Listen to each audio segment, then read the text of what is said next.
شما کاری کنید که همین کس خونی خودتون پیدا شه، خونی دادراتون پیدا شه، خونی خیش تبارتون پیدا شه. این همه شما برد میکنه. این لباس نیست که کهنه شده برود، این خوراک نیست که پولش تمام شود.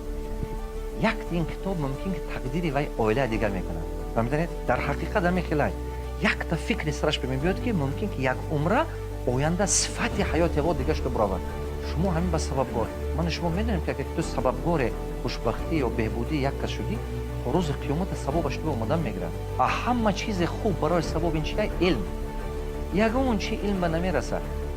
ما همه آدم به بعضی حیران، ما حرکت میکنیم یک کس به پول تیم یاردم کنیم، دادر ما به خواهر ما به خیش تبار ما به وای پول یک بار میتی یا دو بار میتی یا سه بار میتی، همون پول کمترش یک کتابش گرفته تی نصیحتش کن یک تاش خونه ممکن اول یک بار نمیفهمد تو هیچ گپ نیست، صبر کن. پیغمبر ما گفتن که علم حنار، علم